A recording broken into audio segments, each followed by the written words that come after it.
En Radio Intereconomía, Pulso Geopolítico. Análisis sobre los nuevos desafíos mundiales. Presenta Rafa Jiménez.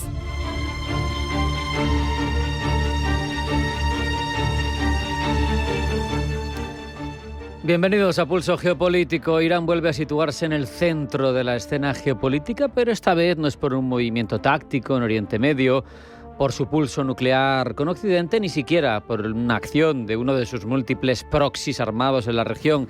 Esta vez el epicentro está dentro del propio país, en las calles de Irán, en una sociedad que parece haber cruzado un umbral distinto al de anteriores estallidos de descontento. En este 2026 las protestas no responden a un detalle concreto, a un conflicto determinado, como ocurrió, por ejemplo, con la muerte de Mahsa Amini, recuerden, el problema por llevar o no llevar el velo y la policía de la moral, o por el encarecimiento del coste de los combustibles. No hay un hecho aislado que el régimen pueda señalar y sofocar con los manuales represivos tradicionales. Lo que emerge ahora es algo más profundo, más inquietante para los ayatolás, una contestación transversal, socialmente amplia, intergeneracional y persistente. Una población joven, mayoritaria, claramente mayoritaria en términos demográficos, que vive conectada al mundo, que conoce otras realidades y que vive estancamiento crónico, sanciones, inflación, desempleo, falta de expectativas. Por otro, una élite teocrática envejecida, cerrada sobre sí misma, que gobierna desde códigos ideológicos y religiosos cada vez más alejados de la vida cotidiana de los iraníes. No es solo una brecha política, es una brecha vital, temporal, dos Iranes que ya no se reconocen entre sí. La naturaleza de estas protestas es además especialmente peligrosa para el régimen porque no pertenecen a los estudiantes o a las mujeres o a los trabajadores, ni a una minoría étnica concreta. Aparecen en barrios, en universidades, en mercados, en provincias periféricas, pero también en grandes ciudades. Se suman generaciones que vivieron la guerra contra Irak, jóvenes que solo han conocido sanciones y aislamiento. Cuando la protesta se convierte en un estado de ánimo colectivo, la capacidad de contención del poder omnímodo de los ayatolás se reduce drásticamente. Más aún cuando comienzan a aparecer incluso fisuras en el aparato represivo, que agentes de policía encargados de disolver manifestaciones terminen uniéndose a los manifestantes, es una señal relevante de enorme calado. Los regímenes autoritarios toleran protestas, las toleran porque las pueden reprimir, las reprimen de hecho, pero lo que no pueden tolerar son dudas entre los represores. Por eso la reacción del poder ha sido rápida y contundente: apartar a los cuerpos policiales convencionales y recurrir a fuerzas paramilitares más ideologizadas, más violentas, menos permeables al descontento social. Ese camino, sin embargo, tiene un peligro flagrante. Una preocupación clara es que la represión termine recayendo esa labor de forma directa en los guardianes de la revolución, un auténtico ejército paralelo con enorme poder. Buena muestra de su relevancia es que, siendo un ejército en paralelo a las Fuerzas Armadas iraníes, el control de los misiles de largo alcance está en manos de los guardianes de la revolución. Si ellos terminan siendo quienes reprimen las protestas, se militarizaría de facto una crisis política y las consecuencias serían mucho más graves, sin duda, para la población. De momento, muestra de la preocupación que cunde entre el clero chiita. Para intentar dificultar las protestas se han cortado tanto Internet como las comunicaciones telefónicas. Y todo esto sucede en un momento de extrema fragilidad de la cúspide del sistema, con un Ali Khamenei prácticamente nonagenario, líder supremo desde 1989, con problemas de salud y sin un sucesor claro. No hay consenso en torno a él. Cuando hay luchas internas, hay rivalidades, hay facciones que pueden querer arrimarse al poder, pues la calle lo percibe y actúa. ¿Qué ocurrirá si el régimen iraní colapsa o se ve forzado a una transformación abrupta? Es algo que trasciende al propio país y sus fronteras. No es un país cualquiera, es una potencia regional rica en petróleo y gas, con una posición geoestratégica clave, con influencia directa en Líbano, en Siria, en Irak, en Yemen y mucho más allá. Es el eje de una red de organizaciones armadas que han marcado la seguridad y la inseguridad de Oriente Próximo en las últimas décadas. Pensar en un cambio de régimen sin pensar en el día después es un error que se ha cometido en múltiples ocasiones y no conviene. Los precedentes no invitan al optimismo. Afganistán, e Irak. Son recordatorios dolorosos de lo que ocurre cuando un régimen cae sin estructuras sólidas que lo sustituyan. Un Irán convertido en un estado fallido sería una pesadilla geopolítica de gran dimensión, no solo para la región, para los equilibrios y el sistema internacional. A ello se suma, además no es posible olvidarlo, el interés de actores externos en una posible desestabilización que dé ese pasito para terminar con un régimen de los ayatolás que desde luego es una anomalía. Pero la historia demuestra que las protestas legítimas de una población pueden ser instrumentalizadas desde fuera y que no sabemos las consecuencias. Irán es demasiado grande, demasiado complejo, demasiado armado como para que su crisis sea un asunto exclusivamente interno. No olvidemos, tiene material nuclear, bomba atómica no, pero puede hacer mucho daño con bombas sucias porque kilos de plutonio y de uranio le sobran para generar esas bombas tan peligrosas. Se aproxima además una fecha cargada de simbolismo para los ayatolás, el 50 aniversario de la Revolución Islámica que prometía, recordemos, justicia social, independencia, dignidad frente a la corrupción que ofrecía el Shah de Persia y la tutela extranjera. Y medio siglo después, ¿qué tenemos? Pues muchos iraníes sienten que el país ha vuelto a caer en manos de una élite desconectada, autoritaria, dogmática, que gobierna con lógicas casi medievales una sociedad del siglo XXI. Es una paradoja brutal y que no genera más que descontento e insatisfacción, como se ve en esas protestas. Al final, estamos en un momento clave, no solo para Irán, sino para una zona del mundo especialmente delicada. Al final estamos viendo uno de esos momentos en los que la geopolítica no se escribe, al menos no se escribe solo en los despachos, se escribe también en la calle. Pero la cuestión es que todavía tienen mucha capacidad de respuesta los ayatolás. El mundo, el resto del mundo, escucha con inquietud y todas las generaciones de jóvenes iraníes también lo hacen porque su futuro depende de ello. Ojalá prosperen y ojalá se escuchen sus demandas. Ahora hacemos un alto en el camino. A la vuelta vamos con los titulares de información geopolítica que elabora Blanca del Tronco. No se marchen porque sigue Pulso Geopolítico.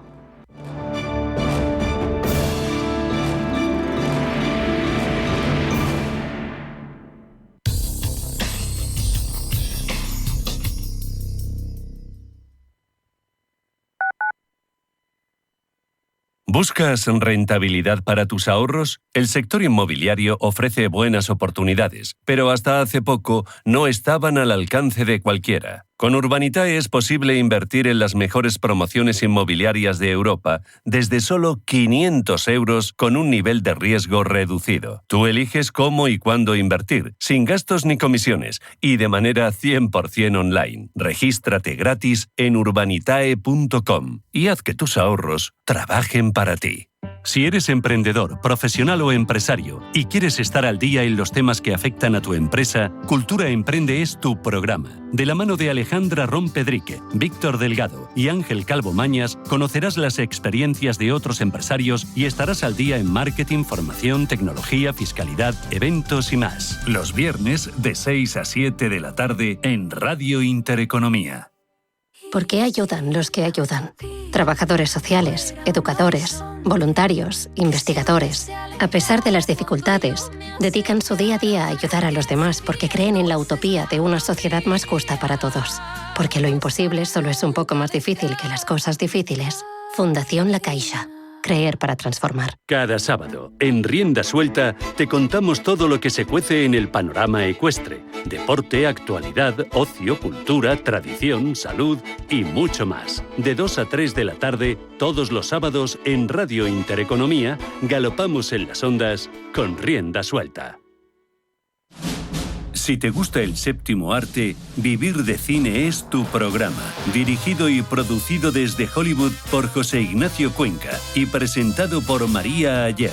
Toda la actualidad del cine, estrenos, festivales y críticas, sin olvidar los clásicos. Los viernes a las 12 de la noche, Vivir de Cine, en Radio Intereconomía.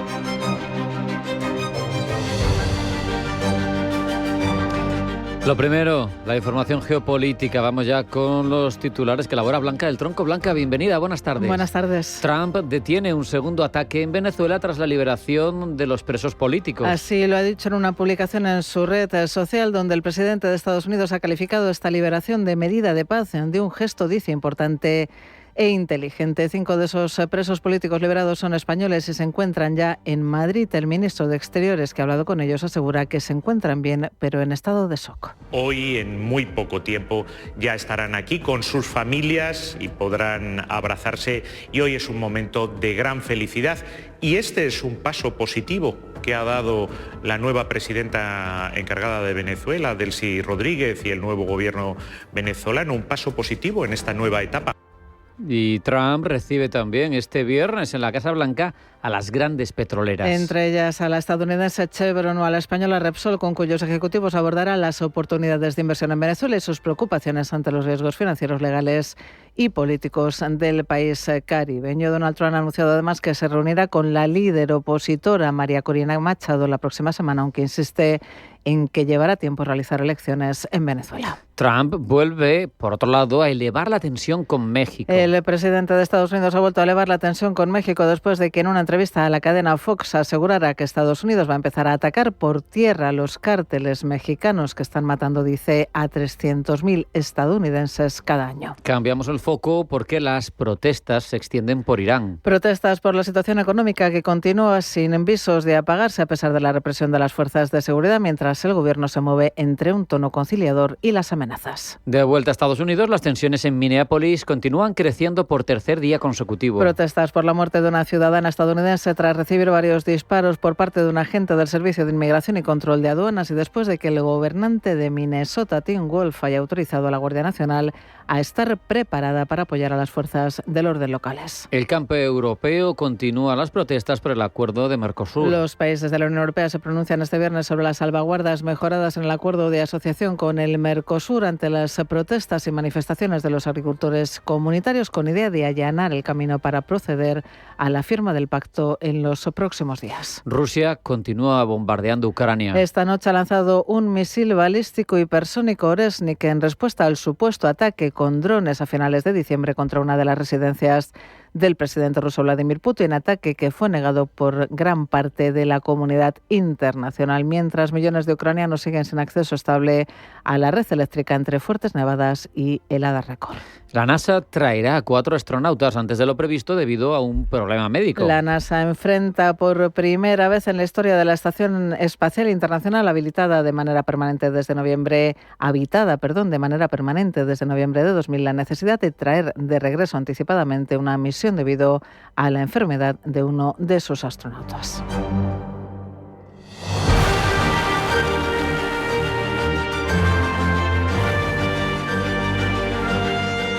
Profundizamos ya en todos estos asuntos, Blanca. Ya han llegado a Madrid los 5 presos españoles liberados por el gobierno interino de Delcy Rodríguez. José Manuel Álvarez asegura que se encuentran en estado de shock y por fin abrazan la libertad de la misma manera en la que se les arrebató de manera precipitada, sin pruebas concluyentes que justificasen las acusaciones de delitos que el gobierno chavista les atribuyó. Pablo Llanoné. En sus respectivas visitas al país venezolano, los 5 españoles entraron en la frágil atmósfera de paranoia que rodea al chavismo.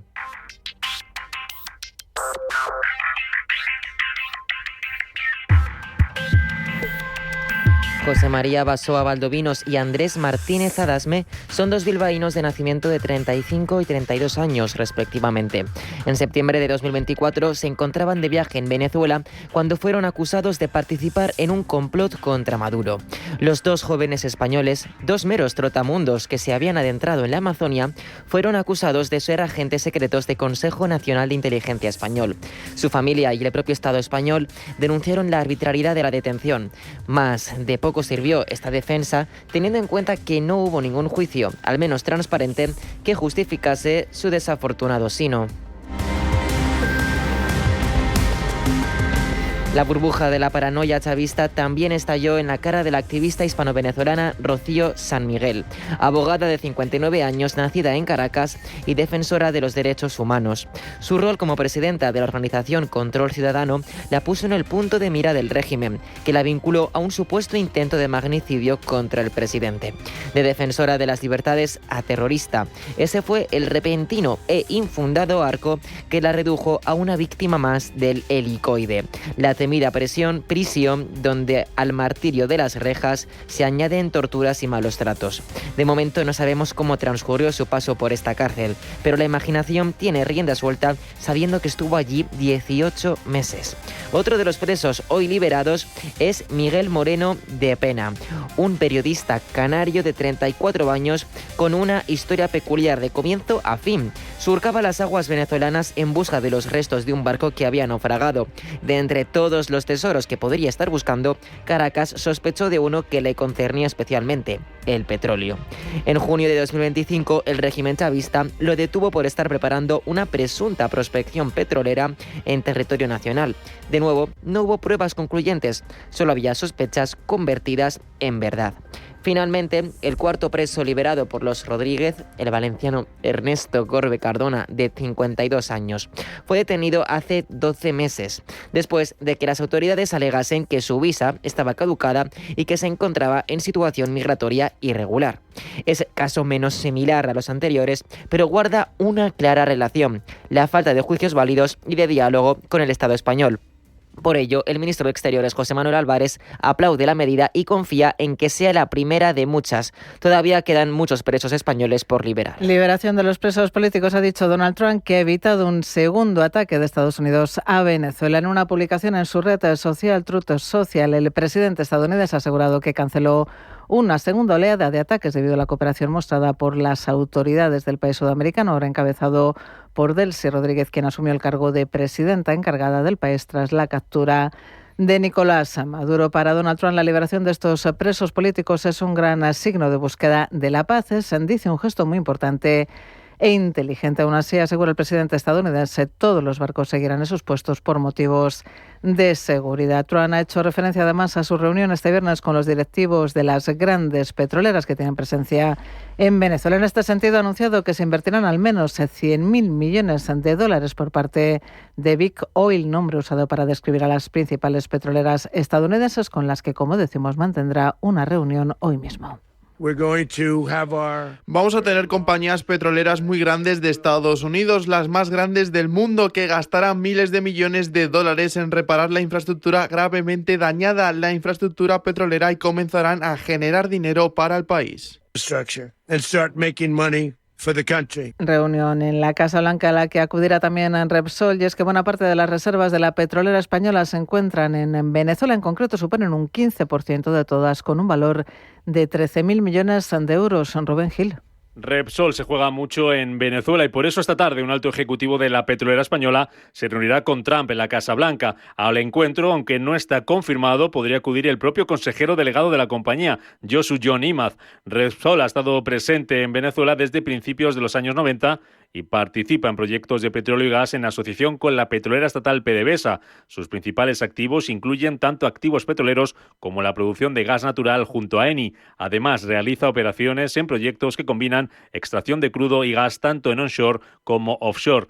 En 2024, la producción neta de Repsol en Venezuela alcanzó los 24 millones de barriles equivalentes de petróleo, en su mayor parte gas natural, aunque ese gas es exclusivamente para uso interno en Venezuela y sirve para abastecer a las plantas venezolanas de producción de electricidad. Repsol produce además 39.000 barriles diarios, principalmente Petroquiriquire, cuya propiedad corresponde en un 60% a la estatal PDVSA y en un 40% a Repsol. Con todo, la exposición financiera de Repsol en Venezuela es significativa, con cientos de millones de euros en inversiones y cuentas pendientes con PDVSA que incluyen petróleo y gas que no ha cobrado todavía. Y es que Repsol se enfrenta a problemas recientes con sanciones y licencias. El pasado año, en 2025, el gobierno de Estados Unidos revocaba la licencia que Repsol tenía para exportar petróleo venezolano, lo que interrumpió una de las formas mediante las cuales la empresa recuperaba valor de sus inversiones en aquel país. David Debido a esto, Repsol ha estado en diálogo con el gobierno estadounidense para encontrar formas legales de seguir operando. Esto significa que la compañía no puede exportar crudo desde Venezuela libremente, lo cual reduce centralmente el potencial de ingresos y la recuperación de la deuda. Tras la intervención estadounidense en Venezuela, esta situación podría cambiar. De ello y de las inversiones que necesita el país hablarán previsiblemente esta tarde en la Casa Blanca. Pero Donald Trump no solo mira a Venezuela, en el continente americano centra también su atención en México y en Colombia. En este último país, Gustavo Petro, en una entrevista con El País, ha confirmado que Donald Trump le dijo que estaba pensando hacer cosas malas en Colombia. Sí, estaba pensando en hacer cosas malas allá. Digo esa palabra. Bueno, no sé si, porque es con traducción, ¿no? Ojo. Pero dijo es con traductor. Entonces el traductor dijo eso. Pero significó el mensaje, cualquiera que haya sido la palabra en español, significaba, estaban preparando algo ya. Petro cree, eso sí, que la llamada ayer con Donald Trump congeló la amenaza. Las palabras, la conversación giró básicamente en que yo expuse mis planteamientos 40 minutos y él en 15 minutos expuso no los planteamientos, no hubo una crítica de contenido de la conversación, sino de la forma de comunicarnos. Que sí creo que es lo primero, porque todo esto sucede porque no nos comunicamos. Luego, un poco lo que yo entendí de Trump, me dijo, y te tengo que decir que no hablamos del contenido, sino de la forma de comunicación, pero me dijo, es que yo sé que a usted le dicen tantas mentiras como a mí. Entonces, es evidente que sabe que hay una construcción mentirosa alrededor mío. En cuanto a la presidenta encargada de Venezuela, el presidente de Colombia asegura que vive presionada tanto dentro, dice, como fuera del país. Obviamente está presionada desde afuera y desde adentro de Venezuela.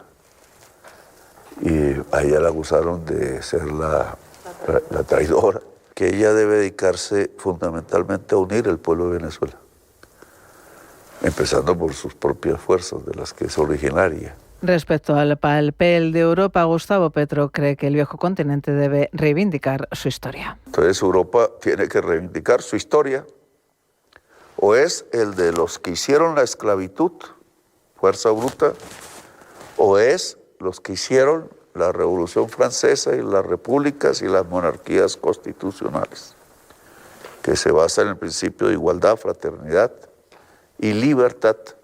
Y eso es lo que hoy está a punto de morir si lo dejamos. Y junto a Colombia, como decimos, Donald Trump mira también dentro del continente americano a México. En las últimas horas, el presidente estadounidense ha anunciado ataques por tierra contra los cárteles que dice gobiernan México. Vamos a empezar ahora a golpear el terreno con respecto a los cárteles. Los cárteles están controlando México. Es muy triste ver lo que le ha pasado a ese país, pero los cárteles están controlando y matando entre 250 y 300.000 personas en nuestro país cada año. En Irán las protestas se recrudecen con más de 40 muertos y 2.000 detenidos. Se teme que la brutalidad de la represión vaya más después de que el régimen clerical haya cortado Internet. Pablo Llanone. Tras 2 semanas de protestas y ruido mediático, los ayatolas han decidido silenciar a los manifestantes, que anoche sonaban así. Elevaban su grito al cielo desde Teherán hasta las 31 provincias del país, llegando a centros urbanos como Isfahán o Mashhad. Con o sin internet, la represión no los retiene y siguen entonando sus peticiones: el fin de la censura, el fin de las sanciones internacionales y el fin de una situación de aislamiento que ha llevado al país a una crisis económica sin paliativos, debilitando sin igual al poder adquisitivo de la población y mermando con ello su apoyo al gobierno chiita. Carlos de Antonio Alcázar es analista de seguridad del Centro para el Bien Común Global. Ahora mismo el régimen está débil. Ahora mismo económicamente está hundido. Las sanciones, hay una corrupción sistémica, una inflación crónica. El valor de la moneda de Irán, el rial, ha caído a niveles históricos. Con $1 se pueden comprar hasta 1,4 millones de riales, lo que indica una grave pérdida de confianza y poder adquisitivo de la moneda local. La inflación, por su lado, sube como la espuma y ha llegado al 50% interanual en el 2025, dilapidando el acceso a alimentos, medicinas y productos básicos. Este malestar se añade al hartazgo por la falta de libertad de expresión y la persecución sistémica de la Guardia Revolucionaria iraní, que hace 3 años movilizó a miles de jóvenes indignados por el asesinato de Mahsa Amini, una joven detenida por la policía moral por llevar mal puesto el hijab. La nueva ola de protestas que acontece en estos momentos no es aislada. Como una bola de nieve, va acumulando malestar y crispación. Reflejo de ello es su extensión. Ha llegado a más sitios que nunca y moviliza a más variedad de personas. A los estudiantes se han sumado los comerciantes, afectados por la crisis económica. Muchos de ellos piden el fin del régimen y otros contemplan como una alternativa al hijo del Shah Pahlavi, depuesto hace más de 40 años en la revolución iraní. Desde Estados Unidos, Reza Pahlavi ha insuflado ánimos a los manifestantes.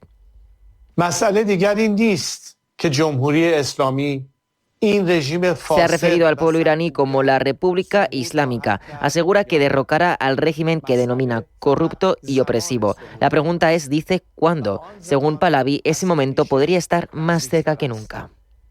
Ante esta situación, Irán, dice Carlos Antonio Alcázar, puede reaccionar de forma impredecible.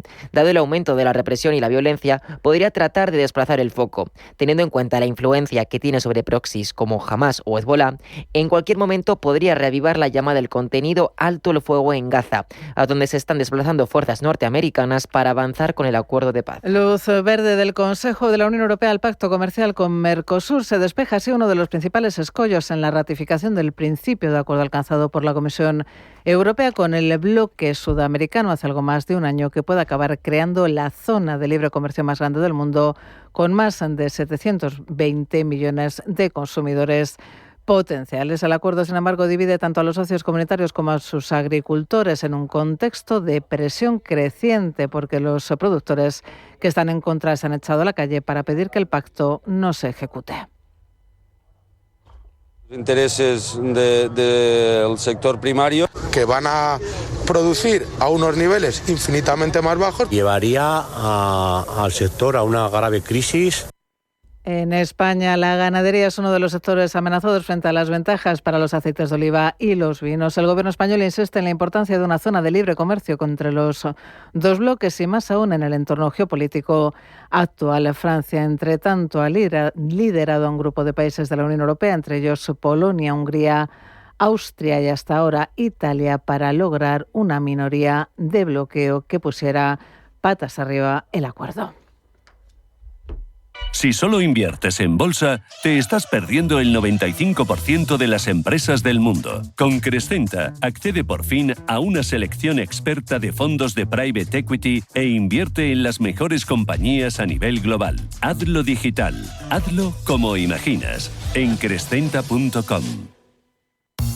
¿Qué pasa si recibe una herencia y tiene deudas? Herencias entre hermanos, ¿cuándo es posible? ¿Qué impuestos se pagan? Cada lunes, a partir de las 10:30 de la mañana, consultorio de herencias en Capital Intereconomía. Deja tu mensaje en el 609 22 47 16.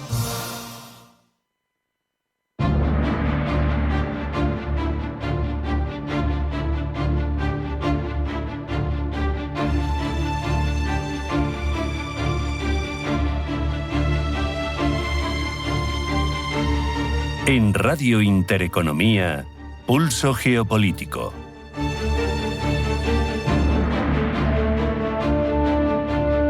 La intervención de Estados Unidos en Venezuela, la extracción de Nicolás Maduro, por denominarlo con ese eufemismo, el control del petróleo del país, las palabras de Trump asegurando que estarán allí mientras sea necesario, sin poner límites de tiempo. Todo eso y las circunstancias geopolíticas que rodean este movimiento genera tremenda cantidad de interrogantes, y algunos de ellos los intentamos responder en los próximos minutos con la ayuda de Andrew Smith Serrano, analista del Centro para el Bien Común Global de la Universidad Francisco de Vitoria, miembro del International Institute of Strategic Studies de Londres y del Konrad Adenauer Stiftung de Frankfurt. Andrew, bienvenido, buenas tardes. Buenas tardes, feliz año. Un placer. Feliz año igualmente. Andreu, tras esa operación de extracción, digamos así, de Nicolás Maduro, en realidad, ¿qué ha ocurrido realmente en Venezuela en términos de poder efectivo, me refiero? ¿Quién manda hoy y con qué legitimidad?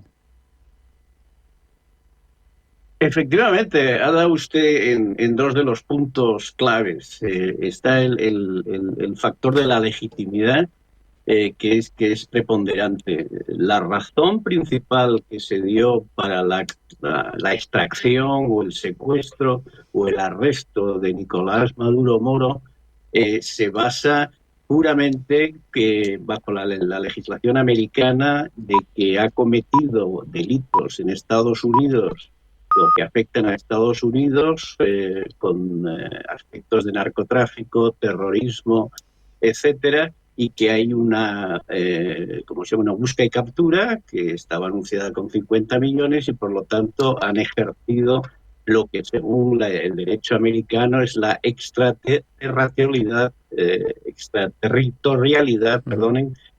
para efectuar ese arresto. No tiene implicaciones para ellos de que sea legítimo como jefe de Estado, puesto que argumentan en las elecciones del 2024 fueron legítimas porque hubo un pucherazo y por lo tanto Maduro no es reconocido como el líder legítimo de la República Venezolana y se le ha arrestado como a un ciudadano o a un delincuente más.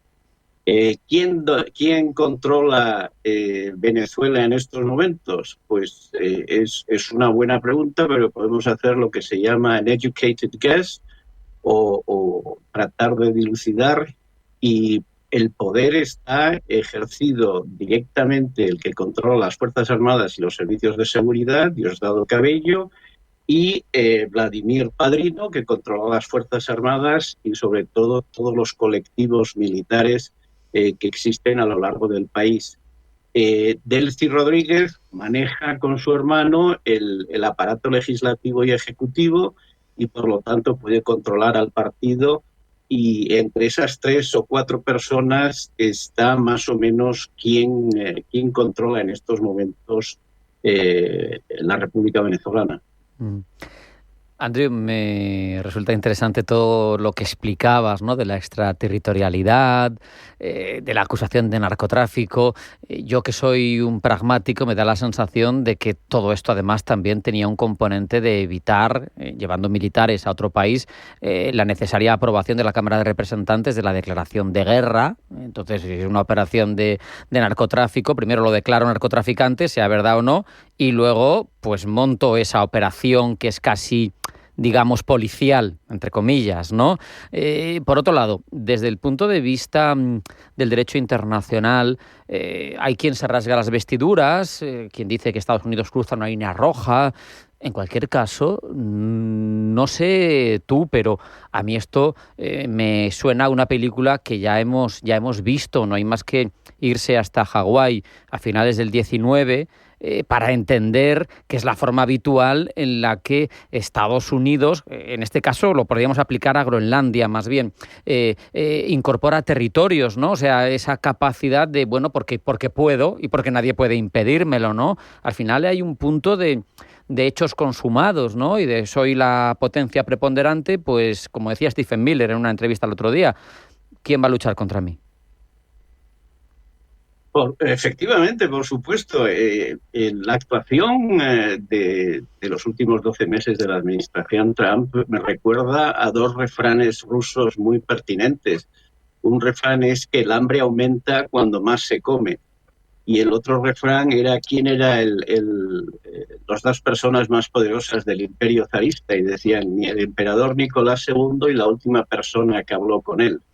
Parece que el hecho de que la política exterior, a través de los vericuetos constitucionales que utiliza Trump para evitar el Congreso y el Senado, le tiene más gusto que a la política interior, que tiene más complicaciones porque se enfrenta al derecho de los estados, de la Corte Suprema, de los abogados, etcétera, y luego de la oposición de los estados y ciudades que los controla la oposición, el Partido Demócrata. Así que lo que estamos viendo es la línea de más fácil actuación para que él desarrolle básicamente lo que él entiende por derecho internacional. Lo acaba de decir hoy. Él dice, yo estoy plenamente de acuerdo con aplicar el derecho internacional, pero añade como lo entiendo yo. Entonces ahí ese matiz es dilapidario. Y luego, volviendo a lo que hablabas de Groenlandia, él a la campaña del 2024 y aún antes decía de hacer América grande otra vez. Parece ser que ha modificado eso en hacer América más grande, o sea, pasar a la historia como uno de los presidentes que ha expandido territorialmente América en el continente americano. El último fue el presidente Wilson en el 1917, que compró las Islas Vírgenes danesas y las incorporó como the US Virgin Islands. Y por lo tanto, a lo mejor esa es su intención con Groenlandia, pasar a la historia, puesto que en el aspecto de ganar dinero y de ejercer poder, está llegando a sus máximas cuotas que posiblemente pueda contemplar. Así que estamos ante una dinámica de él, la teoría del caos, y él entiende el derecho y la política tal como decide él en el momento que decida y cómo le venga bien a él en ese momento en particular. Por seguir leyendo las declaraciones de Trump, cuando escuchaba en una entrevista, en este caso creo que no era de hoy, era de ayer, pero estaremos en el país, controlaremos el país el tiempo que haga falta. Ahí me recordaba otra pseudoadquisición, ¿no? La de Puerto Rico. ¿Esto puede derivar en Venezuela hacia un estatus de tutela prolongada similar a la que sucedió en la antigua isla española? El estatus de Puerto Rico es de Estado libre asociado. Las palabras de Trump podían ser interpretadas como una especie de protectorado tutelado o un mandato de la antigua Liga de Naciones o, por ejemplo, un trusteeship de Naciones Unidas. Pero su tradición y él no quiere comprometerse, y el movimiento MAGA y su administración y él mismo rechazan las intervenciones y el nation building, el crear naciones y meterse en pantanos como Afganistán, Irak, etcétera. Yo creo en estos momentos que el futuro de Venezuela puede estar contemplado en 3 escenarios. Un escenario es el escenario idóneo, en el cual hay una transición que al final evoluciona hacia una posible democracia con diálogo oposición-gobierno, con el objetivo de aislar a Cuba y de formar un ejemplo en el país en el cual pueda ser transformativo para la región, que sería la teoría neoconservadora de principios de siglo. El segundo escenario es, salvo las concesiones de la riqueza petrolífera y de poder devolver a los inmigrantes venezolanos a Venezuela, que más o menos a través de unos procónsules que serían Diosdado Cabello o Padrino o la actual Delcy Rodríguez, mantener las cosas prácticamente como estaban y utilizarlos como procónsules para controlar la sociedad venezolana y que no se desgaste. Y el tercer escenario sería el caos. Conviene recordar, si tengo 30 segundos, que en el año 2018 y en el año 2019, 2 instituciones, la RAND Corporation de California y el Instituto de Estudios Estratégicos, tuvieron una serie de lo que se llama Red Blue Exercise Teams y de evolución de escenarios, juegos de guerra o juegos de paz que se llaman, de cómo sería el futuro de una Venezuela decapitada, o sea, la extracción de Maduro y los líderes bolivarianos, cómo evolucionaría la situación en Venezuela. Y en ambas ocasiones, pero a distintos periodos de tiempo que involucraban ocupación, etcétera, el resultado final sería el caos.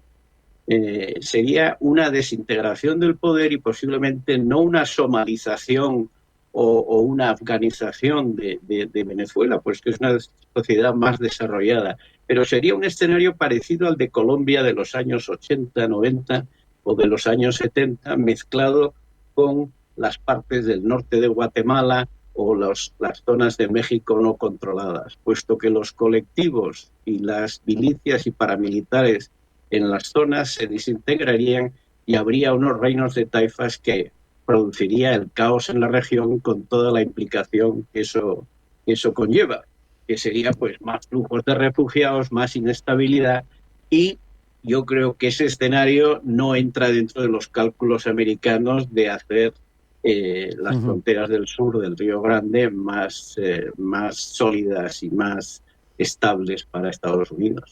Permíteme, Andreu, que amplíe un poco el foco y que recuerde alguna cuestión que nos comentaste tú en entrevista pasada.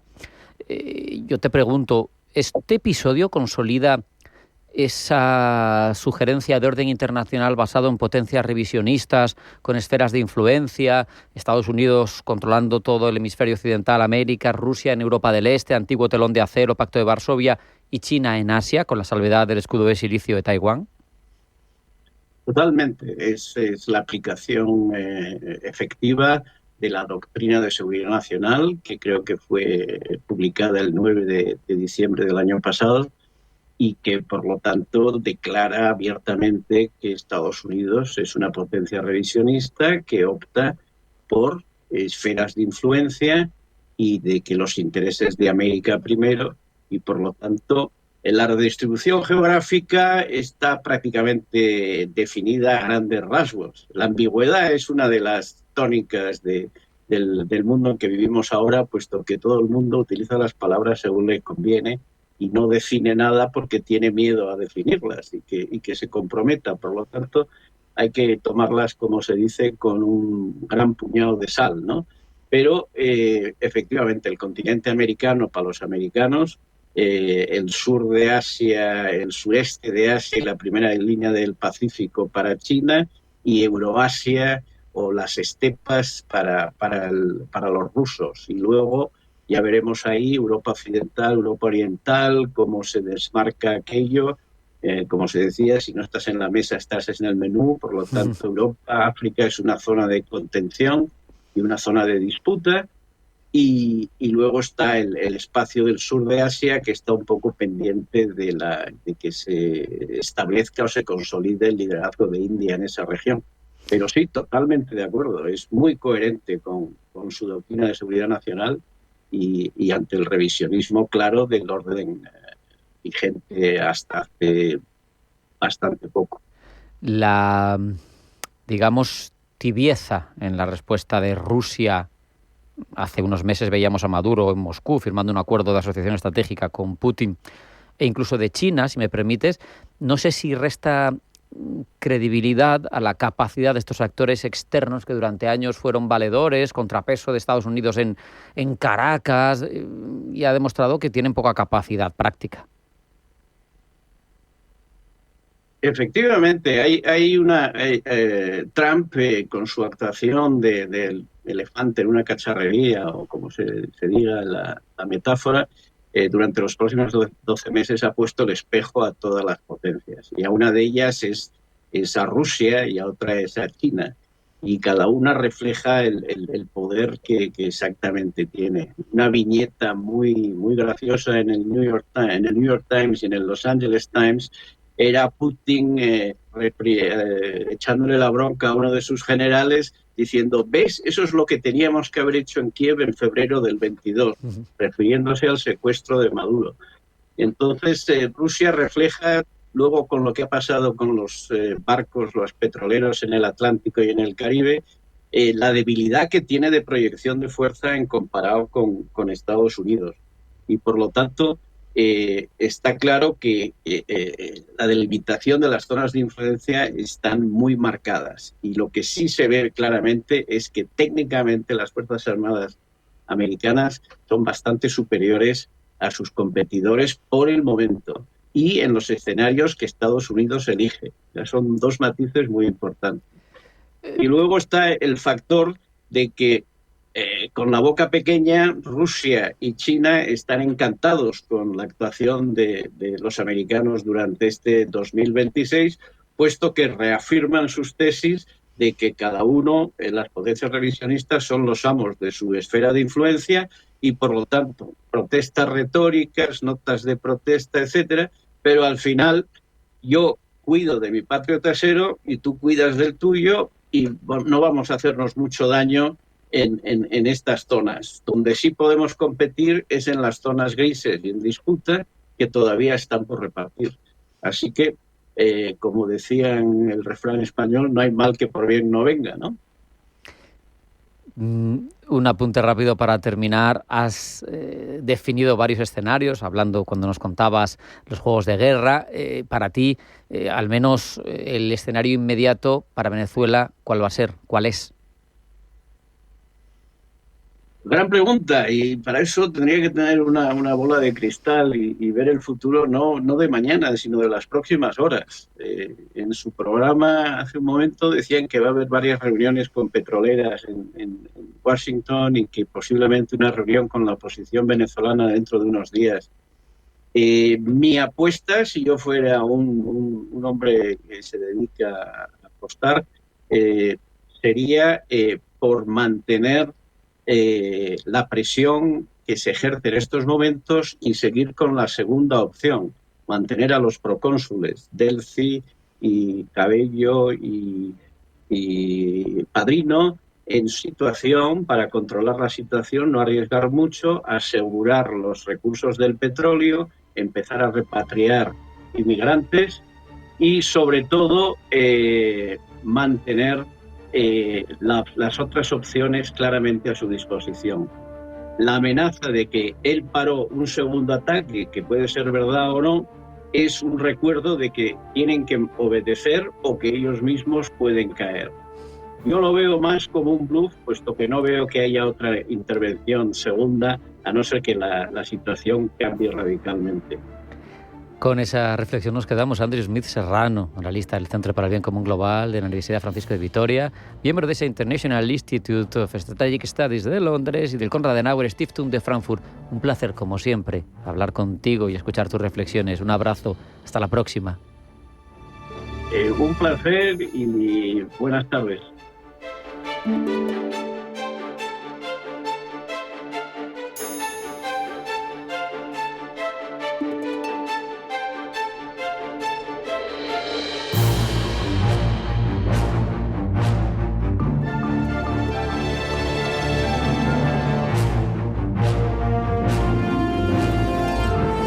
En Radio Intereconomía, Pulso Geopolítico. Presenta Rafa Jiménez. Después de ver cómo la aparición de un foco de peste porcina africana en España movilizaba los sistemas de alerta sanitaria, surgió una pregunta de mayor calado o incluso de mayor interés para un programa como este.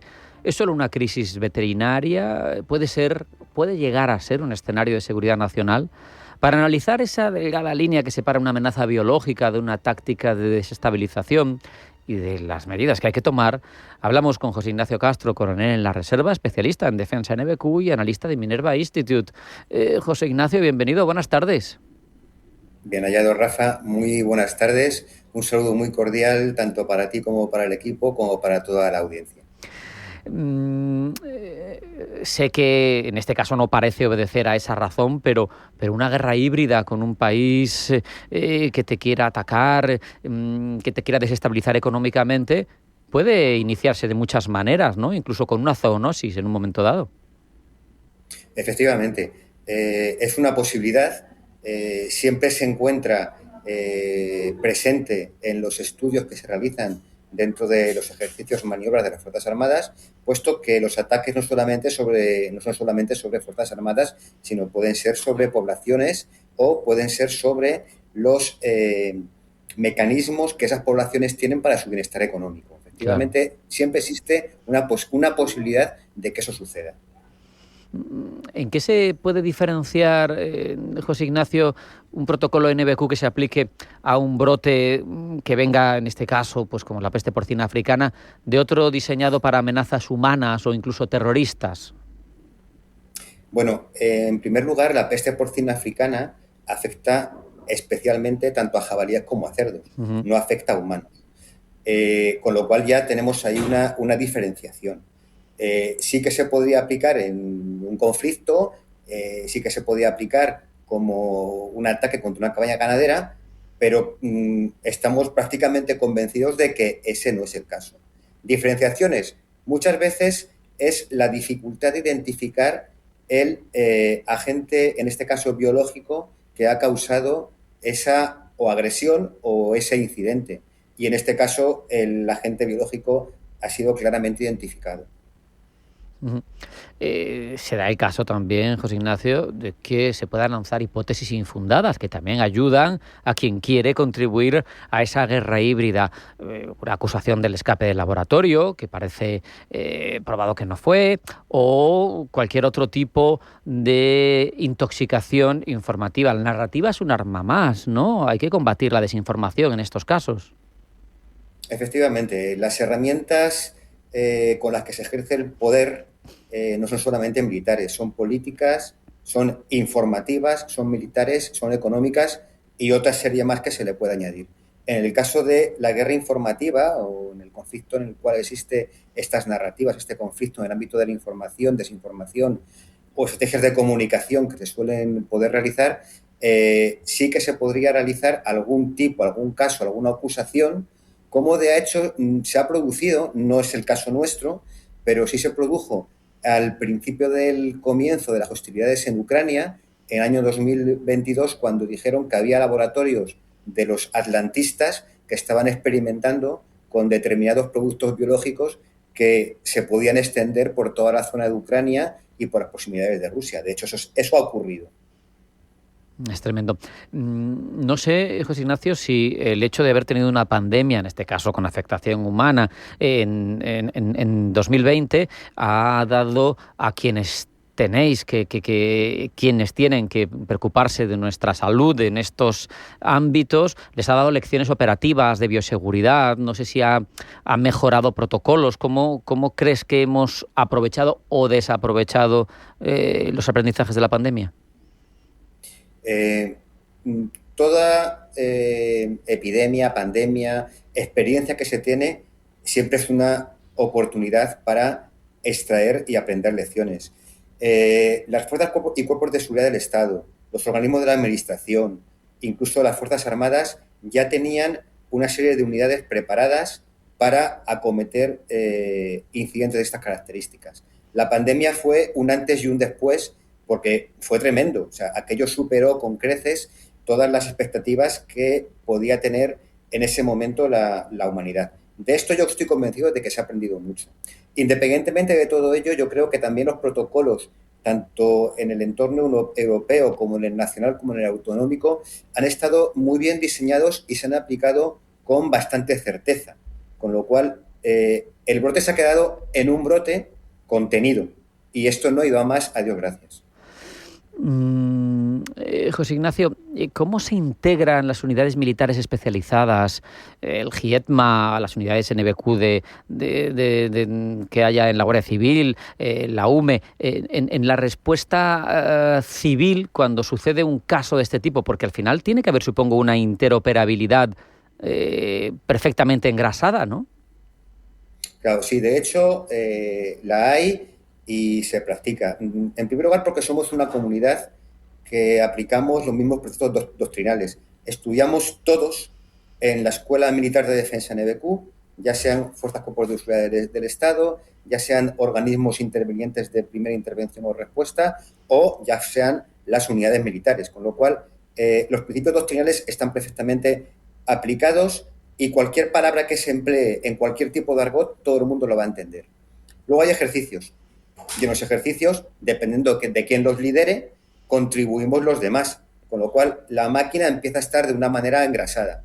Y luego están los despliegues escalonados de respuesta ante un posible incidente de naturaleza NBQ, con lo cual tenemos los organismos sanitarios y fuerzas y cuerpos de seguridad del Estado que están en un primer nivel de respuesta, con lo cual esa respuesta es muy rápida, pero esa rapidez tiene menos contundencia.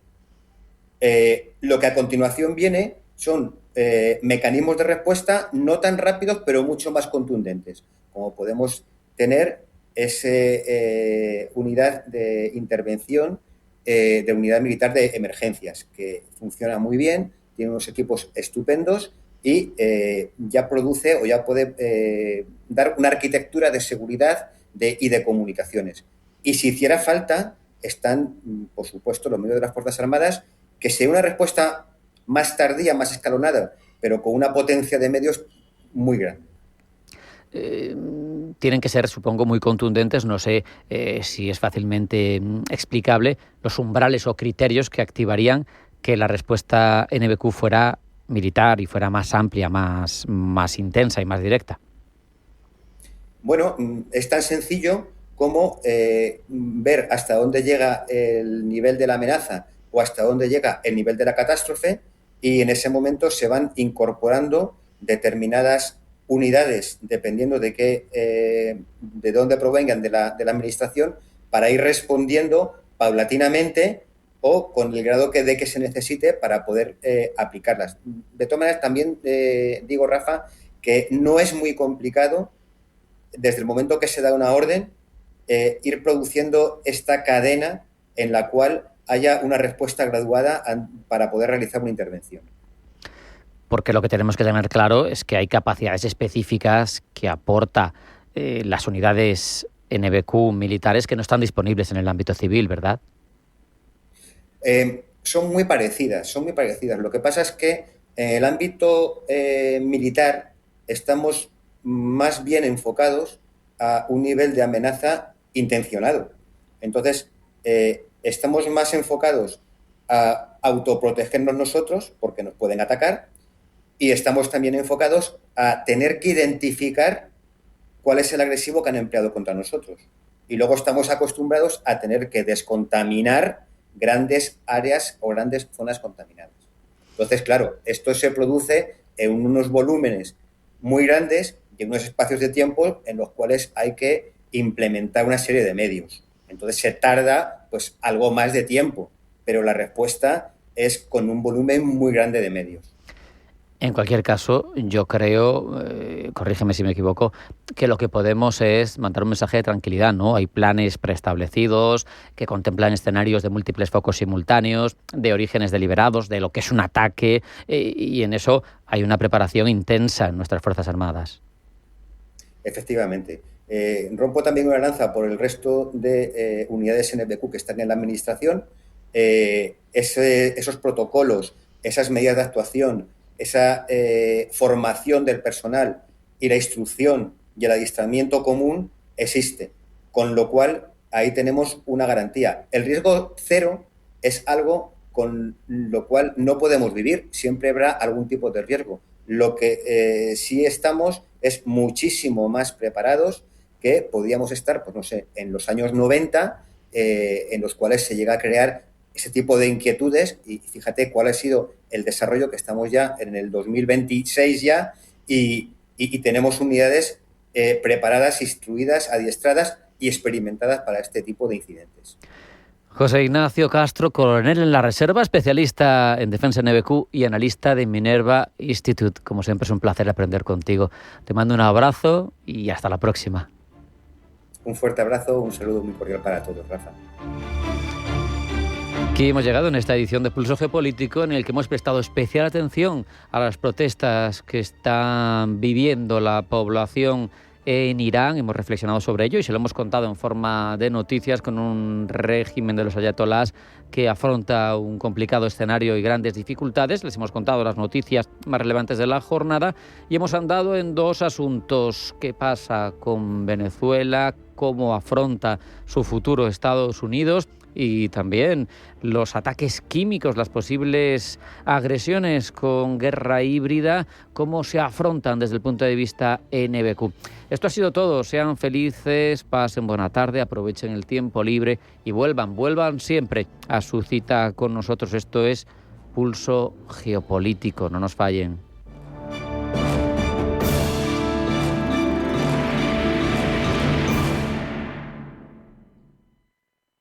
En Finaccess Value queremos ayudarte a conseguir tus objetivos financieros. Finaccess Value, gestión de patrimonios centrados en la prudencia y la gestión del riesgo. Un enfoque global y más de 20 años del grupo Finaccess nos avalan. Más información en finaccessvalue.es y en el 91 737 4114. Finaccess Value, agencia de valores, figura inscrita en CNMV con el número 301.